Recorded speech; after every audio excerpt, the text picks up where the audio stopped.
UDFിൻ്റെ അല്ലെങ്കിൽ കോൺഗ്രസിൻ്റെ മുഖ്യമന്ത്രി സ്ഥാനാർത്ഥി വി.ഡി. സതീശൻ, അല്ലെങ്കിൽ രമേശ് ചെന്നിത്തല, അല്ലെങ്കിൽ മുരളി, ഈ 3 പേരിലേക്ക് തൽക്കാലം ചുരുങ്ങുന്നുവെന്നാണ് കെ.സി. വേണുഗോപാലിൻ്റെ വാക്കുകളിൽ നിന്ന് മനസ്സിലാക്കേണ്ടത്. വേണു മറ്റൊരു പ്രധാനപ്പെട്ട കാര്യം പറയുന്നുണ്ട്.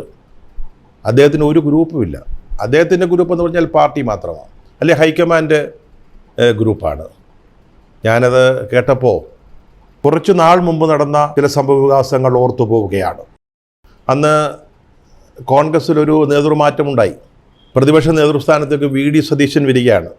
ആ തെരഞ്ഞെടുപ്പിനെ പറ്റി അതിലാർക്കാണ് ഭൂരിപക്ഷം കിട്ടിയെന്ന കാര്യത്തിലൊക്കെ ഇപ്പോഴും സംശയങ്ങളുണ്ട്.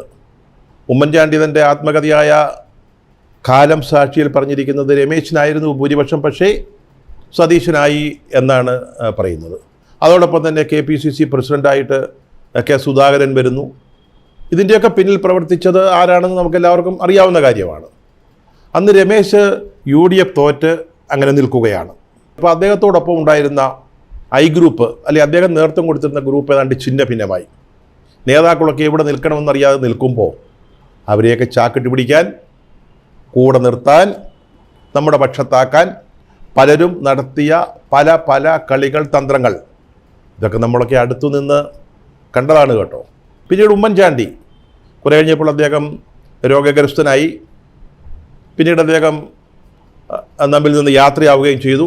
അപ്പോൾ ആ ഗ്രൂപ്പിലും വലിയ ഭിന്നതകൾ അല്ലെങ്കിൽ പ്രശ്നങ്ങളൊക്കെ ഉണ്ടാകുന്നുണ്ട്. അപ്പോൾ പലരും ചാക്കിട്ട് പിടിച്ചത് അതൊക്കെ ഓർപ്പിക്കണം. KSUവിൻ്റെ നേതാക്കളെ തിരഞ്ഞെടുത്ത സമയത്ത്, മഹിളാ കോൺഗ്രസിൻ്റെ നേതാക്കളെ തിരഞ്ഞെടുത്ത സമയത്ത്, അതുപോലെ തന്നെ യൂത്ത് കോൺഗ്രസിൻ്റെ നേതാക്കളെ തിരഞ്ഞെടുത്ത സമയത്ത് നടന്ന അന്തർനാടകങ്ങൾ, രാഷ്ട്രീയ കളികൾ ആരും മറന്നിട്ടില്ല. പക്ഷേ ഇപ്പോൾ പറയുന്നത് ഇപ്പോൾ ഗ്രൂപ്പില്ല കോൺഗ്രസ്. എല്ലാവരുടെയും മനസ്സിൽ ഗ്രൂപ്പുണ്ട്. ഓരോരുത്തരുടെ താല്പര്യങ്ങൾ സംരക്ഷിക്കപ്പെടാതെ വരുമ്പോഴാണ് ഗ്രൂപ്പുകൾ ഇങ്ങനെ വീണ്ടും പൊട്ടി വിടരുകയും വളരുകയും ഒക്കെ ചെയ്യുന്നത്. ഇപ്പോഴും ഗ്രൂപ്പില്ല എന്ന് പറയുന്നതിൽ എന്തെങ്കിലും അർത്ഥമുണ്ടെന്ന് എനിക്ക് തോന്നുന്നില്ല. ഈ അഭിമുഖത്തിൽ വേണുഗോപാൽ പറഞ്ഞ ഒരു കാര്യം എനിക്ക് വളരെ ഇഷ്ടപ്പെട്ടു.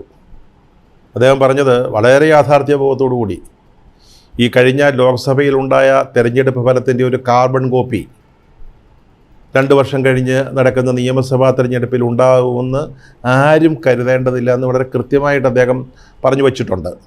ചിലരൊക്കെ അമിത പ്രതീക്ഷയിലാണെങ്കിലും വേണു വളരെ യാഥാർത്ഥ്യബോധത്തോടു കൂടിയാണ് ഈ കാര്യത്തെ സമീപിക്കുന്നത്.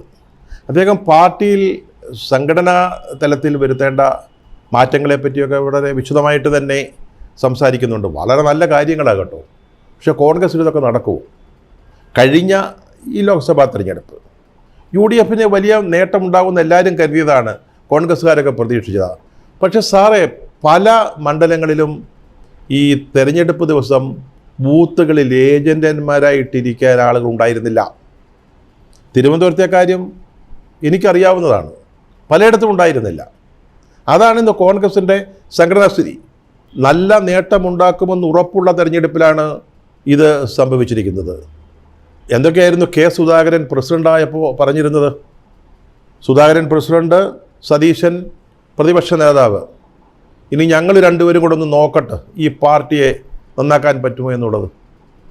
പക്ഷെ പാർട്ടി ഇപ്പോഴും പഴയ തിരുനക്കരയിൽ തന്നെ വഞ്ചി കിടക്കുകയാണെന്നാണ് എനിക്ക് തോന്നുന്നത്. കാരണം സംഘടനാ സംവിധാനം അങ്ങനെയാണ്.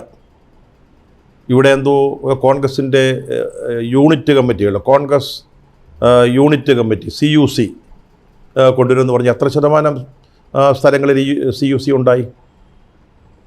അല്ലെങ്കിൽ സെമി കേഡർ എന്നൊക്കെ പറഞ്ഞു. നമ്മളൊക്കെ അങ്ങ് ആഗ്രഹിച്ചു പോയി കോൺഗ്രസ് പാർട്ടി ഇതാ സെമി കേഡറാവുന്നു.